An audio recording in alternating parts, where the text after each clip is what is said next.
Hello everyone, welcome to your social science class.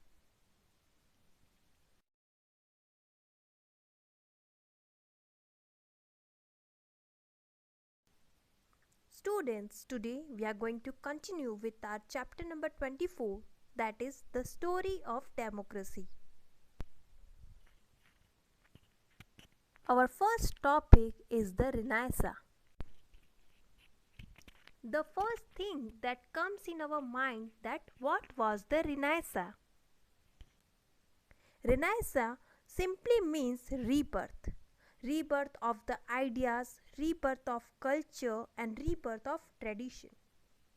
It refers to a revolutionary period in European history, beginning in the 14th century when people began to rediscover ideas from the ancient past and question ideas that had went unchallenged for centuries. So, during the last phase of the medieval era in Europe, that is between 14th century to 16th century, certain developments lead to the foundation of the modern age. Before the Renaissance, Europe was under the authorities of the church and people had no rights to inquire, and the people who questioned the authorities of the church were killed. Some rights were only limited for the noble or rich people, and only rich people could read the holy books. At this time, people started questioning about the various issues. People got freedom to think and act without being controlled by external agencies. External agencies means church or nobles. The word Renaissance means rebirth. It was a cultural movement which was started in 14th and 15th century. So, during Renaissance, there was a development in the field of art, in the field of architecture, philosophy, etc. The Renaissance, however, was not just a revival of the ancient tradition, it also inspired all round progress. It caused a new era in the history of the world. Now, democracy in England. A significant milestone in the development of democracy was a document called Magna Carta, which was passed in 1215 CE in England. It paved the way for the creation of law-making body called Parliament. The nobles of England forced the reigning monarch of the time, King John, to sign his historic document which stated that written laws held a higher power than the king.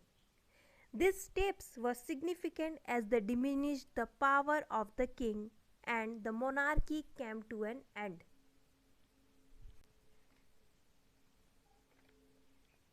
Let's talk about the American Revolution. The American Revolution was a political battle that took place between 1765 to 1783. In the 18th century, America fought a war from the British government to free itself from the aggressive and exploitive British rule. Let's study about the American Revolution in detail. British government increases taxes on American colonies, and the colonies did not want to pay taxes. They started a slogan named "No taxation without representation." British punishes colonies for not paying taxes. It was started in 1765, and after that the Declaration of Independence was adopted by the people. On July 4, 1776, the Congress adopted the Declaration of Independence, in which colonies declared their independence from England. Thomas Jefferson declared that all men are created equal and had equal right to live with liberty and happiness, and these colonies later founded the United States of America. A written constitution was adopted in 1789 and a federal government based on the division of power was established in the USA. A Bill of Rights was passed in 1792 which provides certain rights to citizens under the law. Let's talk about the French Revolution.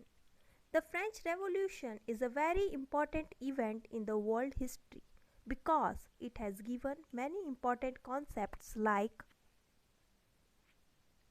liberty, democracy, and fraternity. Now, let's study about the French Revolution. People of France were divided into three states that are clergy, nobility, and the common people. Revolution started with the slogan of fraternity, liberty, and equality. The Declaration of the Rights of Men and Citizens was adopted. French monarchy and feudalism came to an end, and the new ideas were adopted by the people. Our last topic is March to Democracy. The women's suffrage movement was started at this time. Earlier, women does not have the right to vote in the election.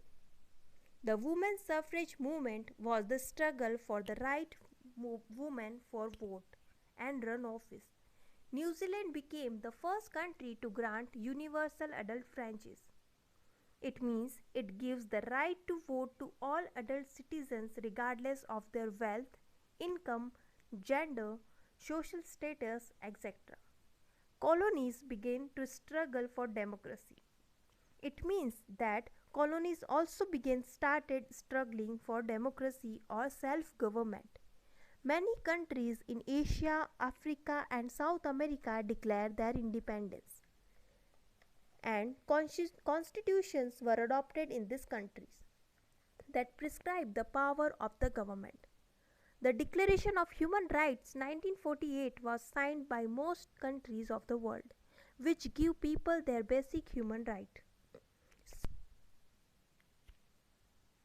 So, with this, we have completed the chapter. I hope you have understood the chapter. Please watch all the videos of this chapter carefully. Thank you.